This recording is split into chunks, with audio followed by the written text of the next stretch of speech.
नमस्कार साथियों, मैं आपका अपना पवन सिहाग एक बार से फिर तक्षशिला 2020 प्लेटफॉर्म पे आपका स्वागत करता हूं। तो आज दे दीजिए आप मुझे 20 मिनट का वक्त ताकि करवा दूं आपको सोनीपत। तो चलिए शुरू करते हैं सांगियों की धरती सोनीपत का वर्णन कि ये सोनीपत क्या है, कितने क्षेत्र में फैला हुआ है, कौन कौन से बड़े सांगी यहां से हुए हैं और खास करके जिक्र करेंगे दादा लक्ष्मीचंद जी का। तो चलिए शुरू करते हैं सोनीपत का। 22 दिसंबर 1972 को सोनीपत अस्तित्व में आया।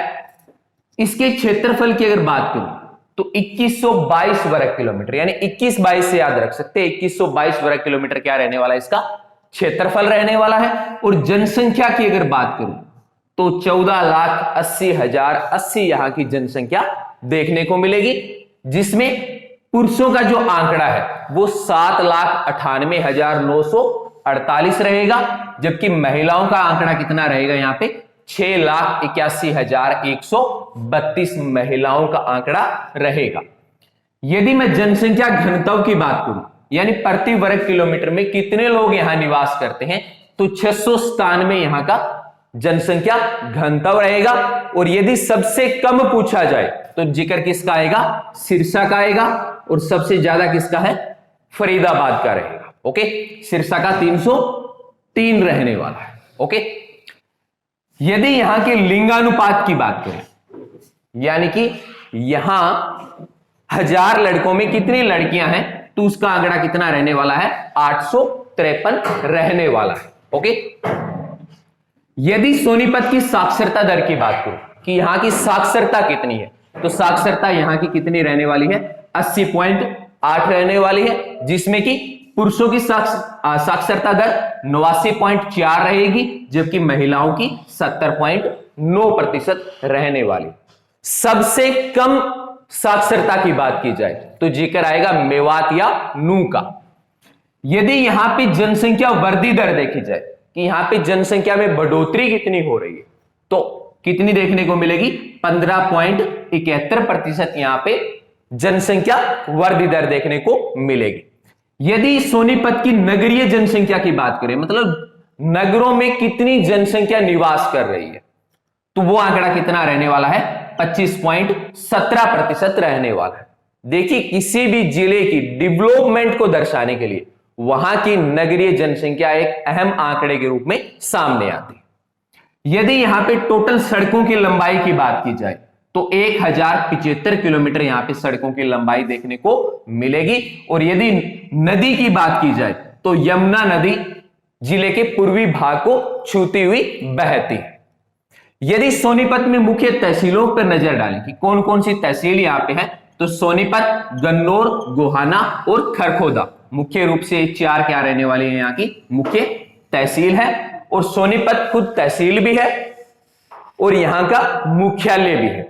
देखिए, महेंद्रगढ़ को छोड़ के बाकी जितने भी जिले हैं उनके मुख्यालय वही जिला रहने वाला है। ओके, यदि इसके नामकरण का जिक्र किया जाए कि इसका नाम सोनीपत क्यों रखा गया, तो श्रवण कुमार के नाम पे क्या इसका नाम सोनीपत रखा गया। इसके अलावा कुछ अन्य धारणाएं भी है। अन्य धारणाएं क्या बात बोलते हैं कि जब पांडवों ने जो 5 गांव मांगे थे, उन 5 गांवों में से एक गांव कौन सा था, सोनीपत था। इसलिए इसको सोनप्रस्थ या सुनहरी स्थल का नाम भी दिया गया है। देखिए, जब पांडवों को जुए में अपने क्षेत्र को हार गए थे, उस वक्त उन्होंने 5 गांवों की मांग की थी, उनमें से एक गांव कौन सा था, सोनीपत भी था। यदि सोनीपत के सबसे महत्वपूर्ण चीज पे नजर डाली जाए तो वो है इसका खुंबी उत्पादन। सबसे ज्यादा खुंबी का उत्पादन कहां होता है, सोनीपत में होता है। और इसका एक गांव खुंबी खुबड़ू, कौन सा, खुंबी खुबड़ू, जो कि खुंबी के उत्पादन में विश्व विख्यात है। इसके अलावा सीतारस का उत्पादन सबसे ज्यादा कहां होता है, सोनीपत में होता है। और इसका संबंध रामायण काल से माना जाता है।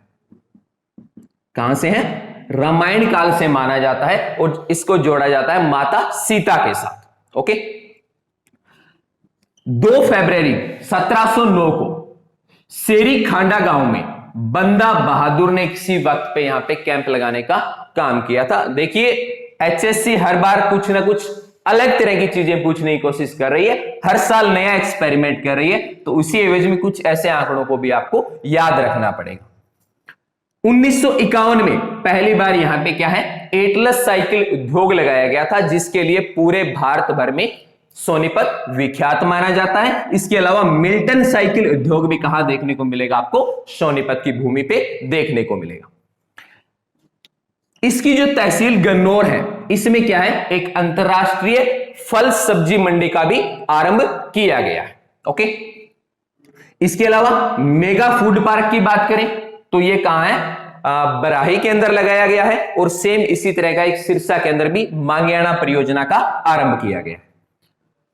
हरियाणा का पहला इथेनॉल प्लांट, देखिए युवा जनरेशन बड़ी प्रभावित है इससे, इसका रासायनिक सूत्र बताते हूं, C2H5OH, इथेनॉल, खास करके मुरथल में। ओके, तो इथेनॉल प्लांट कहां लगाया गया है, सोनीपत में, मुरथल में स्टेबल किया गया है। इसके अलावा यहां पे विद्युत की पूर्ति करने के लिए कांकोरी जल परियोजना का आरंभ किया गया है, जिसकी टोटल क्षमता कितनी है, 400 मेगावाट है। यहां पे 100 मेगावाट की 4 यूनिटें स्टेबल की गई है, जिनकी टोटल क्षमता कितनी रहेगी, 400 मेगावाट रहने वाली है। यदि यहां से निकलने वाली नेशनल हाईवे का जिक्र किया जाए तो यहां पे नेशनल हाईवे नंबर 1 और 77, दो मुख्य रूप से क्या है, यहां पे नेशनल हाईवे रहने वाले। यदि सोनीपत की भूमि पे उपजाई जाने वाली फसलों की बात करें तो यहां पे ज्वार, दालें, गन्ना, बाजरा और मुख्य रूप से क्या रहेंगे, गेहूं और चावल का यहां पे उत्पादन होता है। क्योंकि यमुना को टच करने के कारण यहां की भूमि काफी उपजाऊ है, इसलिए यहां पे चावल का उत्पादन भी होता है और गेहूं का उत्पादन भी होता है, और गन्ने का उत्पादन होने के कारण यहां पे चीनी का भी उत्पादन किया जाता है। ओके, इसके अलावा क्या है, राजनीति के स्तंभ माने जाने वाले प्रताप सिंह केरो, हरियाणा की राजनीति के स्तंभ माने जाने वाले प्रताप सिंह केरो की समाधि भी आपको कहां देखने को मिलेगी, सोनीपत की भूमि पे। इसके अलावा सुभाष स्टेडियम का संबंध भी कहां से है, सोनीपत में है। इसके अलावा रेल कोच कारखाने की बात करें तो यह भी सोनीपत में लगाया गया है, और कुश्ती अकादमी की बात करें या हॉकी अकादमी की बात करें तो दोनों की दोनों अकादमी आपको कहां देखने को मिलेगी, सोनीपत की भूमि पे देखने को मिलेगी, क्योंकि यहां से अनेक हॉकी के प्लेयर भी रहे हैं, और चाहे वो ओलंपिक रहे हो या राष्ट्रीय मंडल खेल रहे हो, उनमें से अनेक स्वर्ण पदक जिताने वाले खिलाड़ियों का संबंध सोनीपत की भूमि से है। इसके अलावा क्या है, बालग्राम की स्थापना। देखिए बालग्राम क्या होता है कि यदि कोई बच्चा नाबालिग है और वो किसी तरह का कोई क्राइम कर देता है तो उसको भी तो कारावास होगी, तो उनको रखने के लिए अलग तरह की जेल का प्रावधान किया जाता है, और वो जेल कहां पे है, बालग्राम में देखने को सोनीपत में देखने को मिलेगी। इसके अलावा गन्नौर के अंदर क्या है, एक स्टील पाइप इंडस्ट्री का भी स्थापना की गई है। ये क्वेश्चन पूछा गया था जो पीछे एग्जाम हुए थे कलरा केरिन में, कि अत्याधुनिक आंगनबाड़ी का आरंभ किस जिले में किया गया है या किस स्थान पे है, तो सोनीपत के हसनपुर के अंदर हरियाणा की सबसे ज्यादा आधुनिक आंगनबाड़ी का आरंभ किया गया है। 2018 में लक्ष्य निर्धारित किया गया था कि 2022 तक सोनीपत को मेट्रो से जोड़ दिया जाएगा या यहां मेट्रो चला दी जाएगी। ओके, अभी इसका कार्य चल रहा है।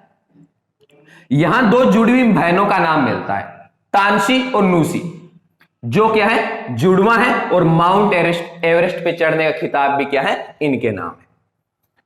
1880 में पहली बार सोनीपत को क्या है, अंग्रेजों के शासनकाल में रेल से जोड़ने का काम हुआ था। और चकोर पर्यटन स्थल बहुत ही महत्वपूर्ण है, ये एग्जाम में पूछा जा चुका है कि चकोर पर्यटन स्थल कहां पे है, तो कहां देखने को मिलेगा, सोनीपत की भूमि पे देखने को मिलेगा। और यदि साइकिल उद्योग के अलावा अन्य उद्योगों की बात की जाए कि अन्य उद्योग कौन कौन से यहां पे हैं, तो यहां पे मशीनी उपकरण बनाए जाते हैं, सूती वस्त्रों का उद्योग देखने को मिलता है, होजरी का सामान, चीनी उद्योग, हैंडलूम, कालीन और तांबे के बर्तन कहां बनाए जाते हैं, सोनीपत में बनाए जाते हैं।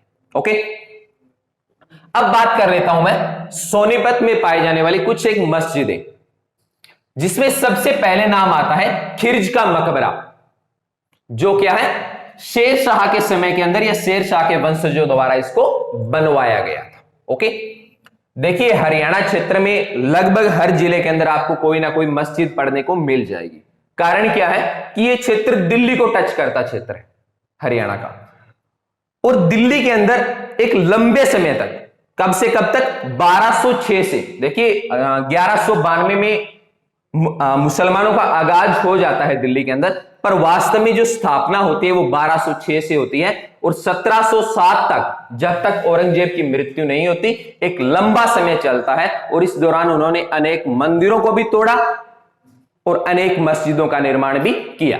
ओके, इसके अलावा क्या है, यहां पे अब्दुल नसीरुद्दीन की मस्जिद, जिसको कि 1272 के अंदर बनाया गया था, सोनीपत में देखने को मिलेगी, और पीर जमाल की मजार गोहाना के अंदर देखने को मिलेगी।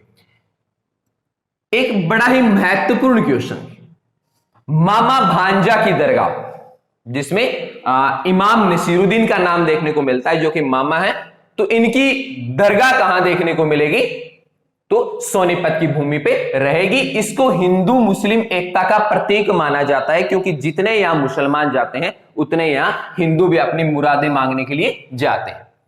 सोनीपत में एक गुरुद्वारा भी है, गुरुद्वारा श्री गुरु सिंह सभा, कहां देखने को मिलेगा, सोनीपत की भूमि पे देखने को मिलेगा।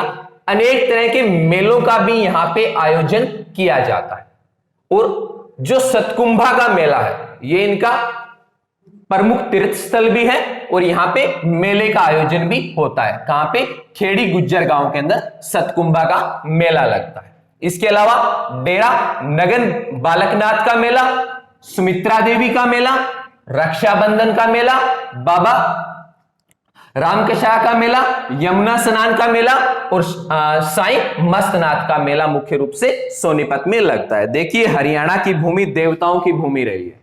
आप किसी भी जिले को उठा के पढ़ लीजिए, आपको उसके अंदर अनेक मंदिरों का वर्णन मिल जाएगा, अनेक मस्जिद गुरुद्वारों का जिक्र मिल जाएगा, और अनेक तरह के मेले लगभग हर जिले के अंदर आयोजित किए जाते हैं। ओके, अब बात कर लेता हूं यहां के प्रमुख व्यक्तियों की, और जब प्रमुख व्यक्तियों का नाम आता है तो नाम आता है सबसे पहले यहां के सांगियों का, क्योंकि हरियाणवी संस्कृति को आगे बढ़ाने में और हमारे कल्चर को दुनिया के सामने रखने में एक अहम योगदान देते हैं हमारे सांगी।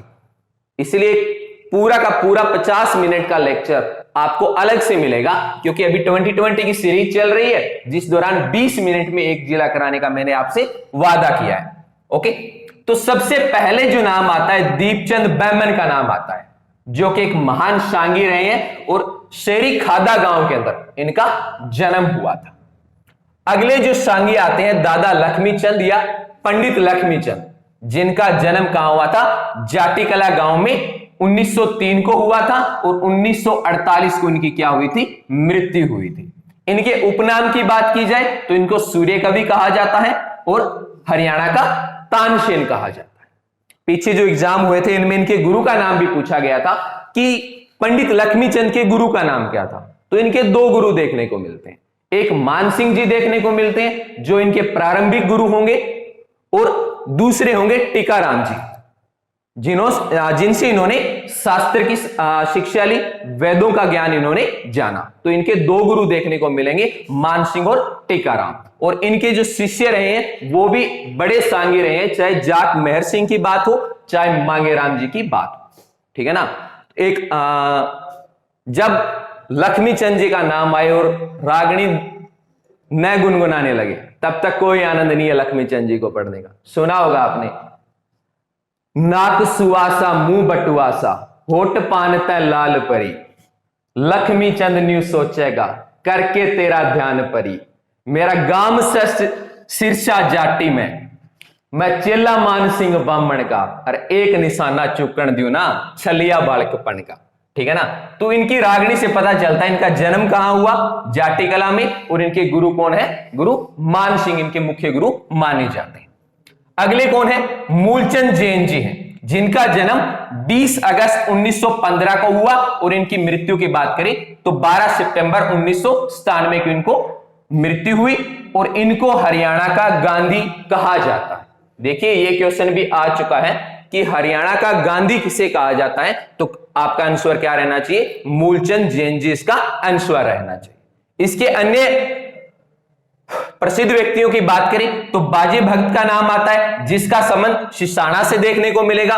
योगेश्वर दत्त का नाम आता है, जिनका जन्म 2 नवंबर 1982 को बेसवाल कला गांव में हुआ, और जो 30वें लंदन ओलंपिक का आयोजन किया गया था 2012 में, जिनमें भारत के लिए कांस्य पदक जीतने का काम किया था। और इनके गुरु का नाम पूछा जाए तो मास्टर सतवीर इनके गुरु का नाम या इनके कोच का नाम रहने वाला है। इसी भेंसवाल कला से एक दूसरी खिलाड़ी देखने को मिलती है, दीपा मलिक, जिनका जन्म 30 सितंबर 1970 को हुआ, जिन्होंने रियो ओलंपिक जो हुए थे उनमें भारत को रजत पदक दिलाने का काम इन्होंने किया था।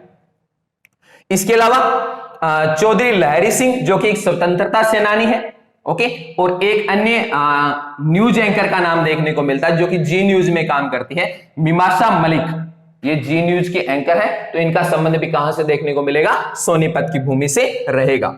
इसके अलावा मोनिका मलिक और नेहा गोयल, जिन दोनों का संबंध किससे है? हॉकी से है, और ये भी एक सेकंड पुश करना सर, टेक वाटर। समय बलवान तो गधा पहलवान। स्टार्ट। ओके, अगले कौन देखने को मिलते हैं? मेहर सिंह फौजी देखने को मिलते हैं। इनका संबंध बेरान गांव से देखने को मिलेगा, और इनका जो मुख्य संबंध देखने को मिलेगा एक महान स्वतंत्रता सेनानी सुभाष चंद्र बोस से देखने को मिलेगा, क्योंकि उनके ड्राइवर के रूप में ये काम कर चुके हैं। और इनकी जितनी भी रागणियां आपको देखने को मिलेगी, वो रागणी सारी की सारी आपको किस पे देखने को मिलेगी? हमारे फौजी भाइयों पे देखने को मिलेगी। इसके अलावा सीमा अतिल का नाम देखने को मिलता है, जिनका जन्म 27 जुलाई 1983 को हुआ।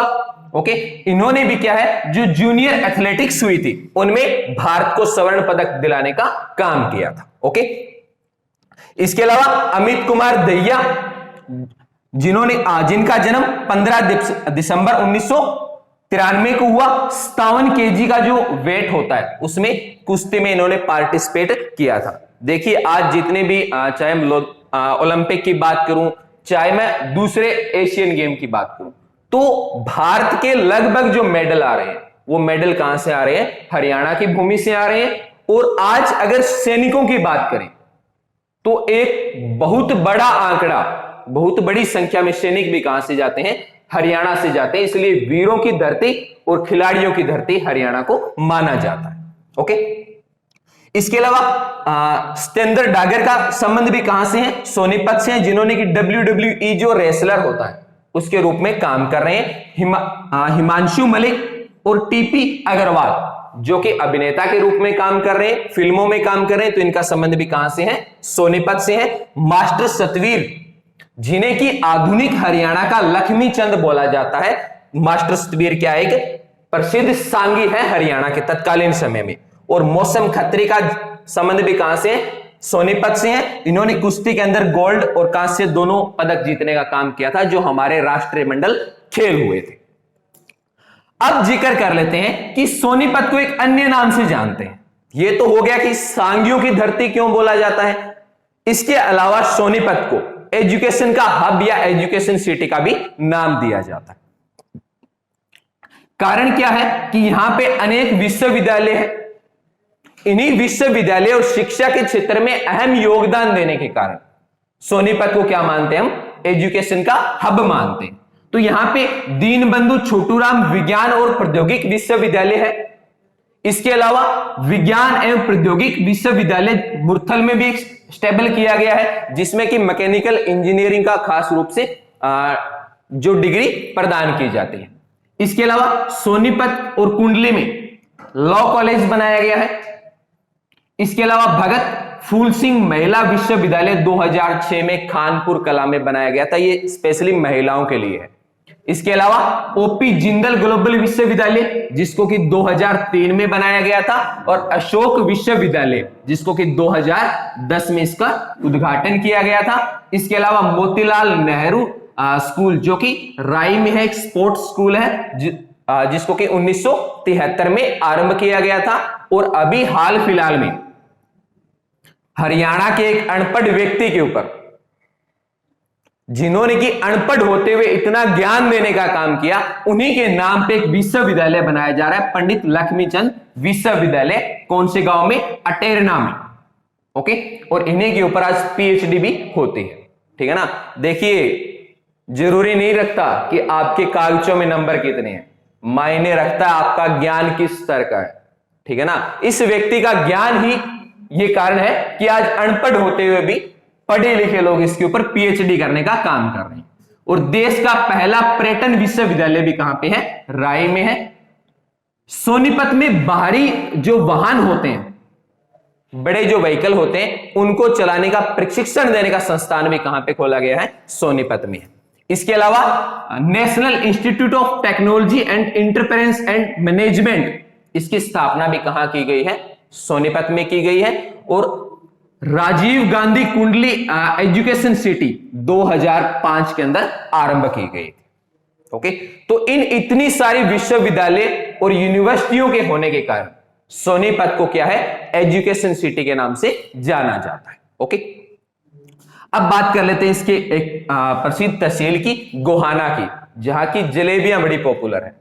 तो गोहाना क्या है? पृथ्वीराज चौहान और बलबीर सिंह चौहान ने इसको बसाने का काम किया था। ओके, यहीं पर दरिया सिंह के नाम पे दरियापुर किले का निर्माण करवाया गया था, जिसको कि बाद में मोहम्मद गोरी द्वारा इसको ध्वस्त करवा दिया गया था या इसको तोड़वा दिया गया था। यदि प्राचीन साक्ष्यों की बात करें तो यहां पे क्या है? हर्षकालीन ताम्र मुद्राएं मिली है और शेष शैया पर लेटे हुए भगवान विष्णु की प्रतिमा भी फिजिलपुर से निकाली गई है। 1871 में लगभग 1200 यूनानी और हर्षवर्धन कालीन शील यहां पे पाई गई थी जब यहां पे खनन किया गया था। इसके अलावा खेड़ी गुज्जर में मिट्टी के बर्तन पाए गए हैं। और फिरोज शाह ने गोहाना में क्या है? किसी समय में मंदिरों को तोड़वाया था और यहां पे मस्जिदें बनवाने का काम भी हुआ था। ओके, यदि खेड़ी गुज्जर के प्राचीन नाम की बात की जाए तो मायना, कोय और सतकुंभा और जलालाबाद मुख्य रूप से इसके प्राचीन नाम देखने को मिलेंगे। और यहां पे मंदिरों को तोड़वाने के बाद अकबरपुर में एक अकबरी दरवाजा बनवाया गया था, जिसे कि अक्ती दरवाजे का नाम भी दिया जाता है। ओके, इसके अलावा विरासत अली 1857 की क्रांति में क्या है? एक महत्वपूर्ण नायक की भूमिका निभाते हैं और ये किसान नेता होते हैं। ओके, यदि यहां पे प्रमुख स्मारकों की बात करें तो गुरु तेग बहादुर स्मारक और बाद में यहां पे क्या है? बाढ़ खालसा संग्रहालय की स्थापना भी की गई थी। देखिए साथियों, 15-20 मिनट में जितना हो सका उतना आंकड़ा आपको देने की कोशिश की है। तो लाइक, कमेंट, शेयर का मैं जिक्र नहीं करूंगा क्योंकि इतने तो मेरे साथी समझदार हैं। तो इसी के साथ आपसे अलविदा चाहूंगा। जय हिंद, जय भारत।